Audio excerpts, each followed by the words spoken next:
I know what it is, that I don't stand up to his expectations. I'm not quite enough for him. He's superior to me. Although I want this type of man, I'm afraid I won't have enough to attract him.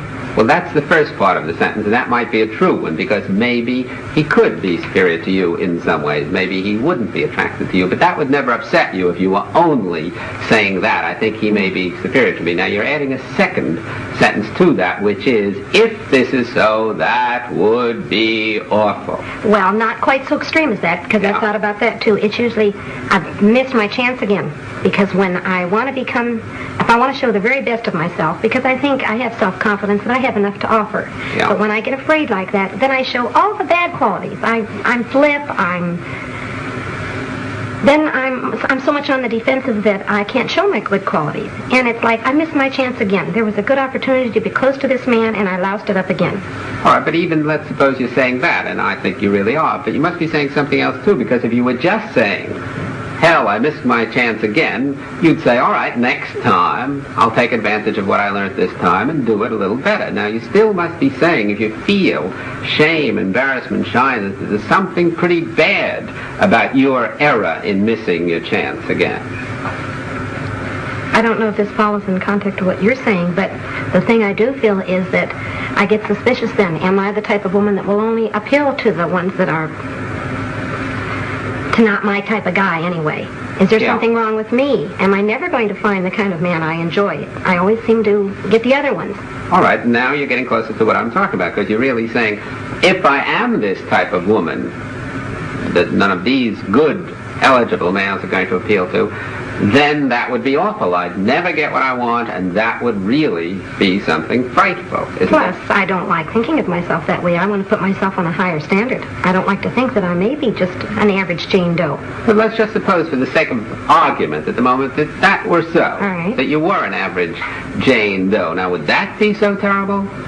It would be inconvenient. It would be unpleasant. You wouldn't want it.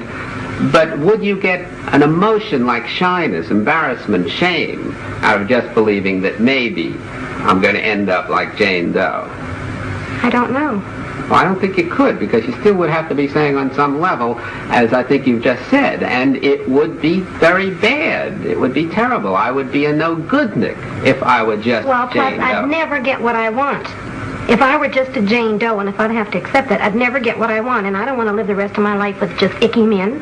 Well, it's not necessarily so that you'd never. You really mean your chances would be reduced, because we know some icky girls who get some splendid men, don't we? That's right. You see, so you're generalizing there. You're saying it probably would be that I'd have a more difficult time, but then you're jumping to, therefore, I'd never get it all. You see the catastrophizing there that you jumped to. Yes, but it feels that way to me at the time. It seems like forever.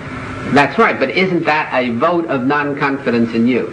An essential vote of non-confidence? Yes. And the non-confidence is because you're saying, one, I don't want to miss out on things. I would like to get the kind of a man I want and be a, in your words, superior kind of girl who gets a superior kind of man. Yes.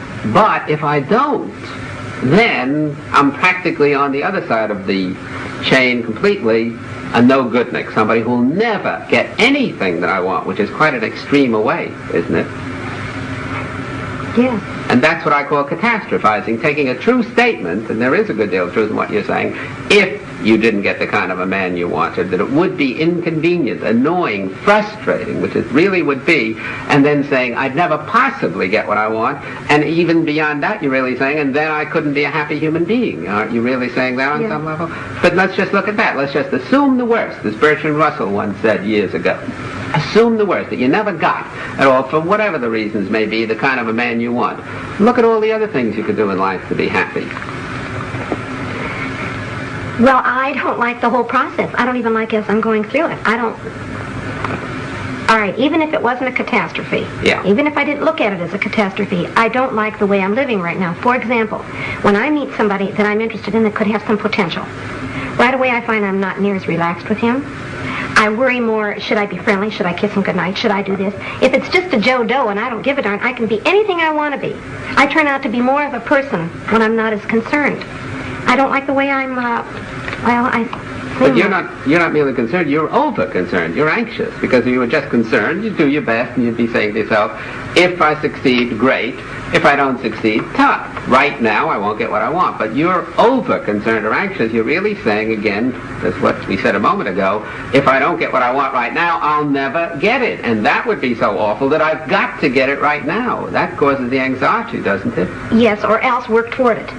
Yes, but if I don't get it right now, that's all right, but I want to feel like I'm working toward it. Yes, but you want a guarantee, I hear. My trained ears hear you saying, I would like a guarantee of working towards it. And there are no certainties and guarantees. No, Dr. Ellis, I don't know why I'm coming out that way. What I really mean is, I want a step toward working toward it. Well, what's stopping you? I don't know, I thought, well, what I was hoping is, whatever this is in me, why I don't seem to be attracting these kind of men, why I seem more on the defensive, why I seem more afraid. You could help me what it is I'm afraid of so I won't do it so much. Well, my hypothesis is so far that what you're afraid of is not just failing with this individual man, which is really the only thing at issue when you go out with a new, and we're talking about eligible males now, we'll rule out the ineligible ones. You're not just afraid that you'll miss this one. You're afraid that you'll miss this one, and therefore you'll miss every other, and therefore you prove that you are really not up to getting what you want, and wouldn't that be awful? You're bringing in these catastrophes. Well, you sound more strong at it, but that's similar. I feel like this is silly if I keep this up. If you keep There's something I'm doing. There's something I'm doing not to be as real a person with these men that I'm interested in. That's right. You're defeating your own ends by... I've done it again. Right. If I weren't so doggone anxious about trying to hook this guy, I could be more real. He's going to enjoy me more if I'm real anyway. So I'm only giving him the stinky part of me. Right. How can anybody I respect a chooch? And that's what I am when I don't really come through. But look how you just devalued yourself. Let's just suppose, for the sake of argument, you kept giving the stinky part of you. Right. A human being, another person who's trying to get interested in you, might not like these attributes, these characteristics of you, but I don't think he's going to despise you as a person, which you are really doing. I'm harder on myself than I think That's he is. exactly He the just point. doesn't like me. There's not enough to me. Right, and I say before, if people just didn't like you and you went through enough of them, and it would be hard to go through enough, but it would be possible, you'd eventually find one who did like you and whom you like. But as long as you devalue yourself personally in your own eyes, you complicate the problem enormously, and you're not focusing on how can I be myself, change the traits.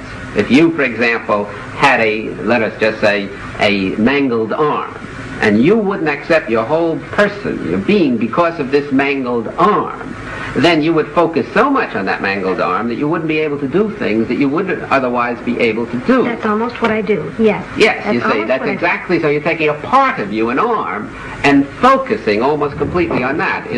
Just to bring it down to our own conversation, you're taking a part of you, your shyness, your not being yourself with males, and focusing so much on that part that you're almost making it the whole of you.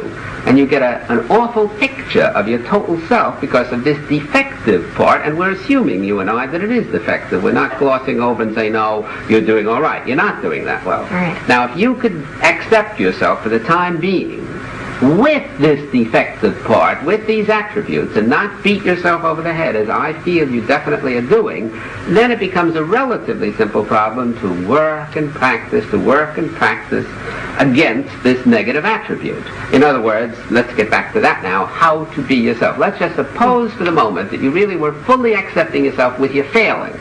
All right. You know you're going to go out, you know you're going to screw up with the next man, the man after that in all probability, but you're saying, all right, I have to go through a learning process. That's too bad. I won't be very good during this while, but I'll do it just as I would at ice skating, where I'd have to fall on my neck for a few times before I learned to ice skate. Okay, now let's suppose that.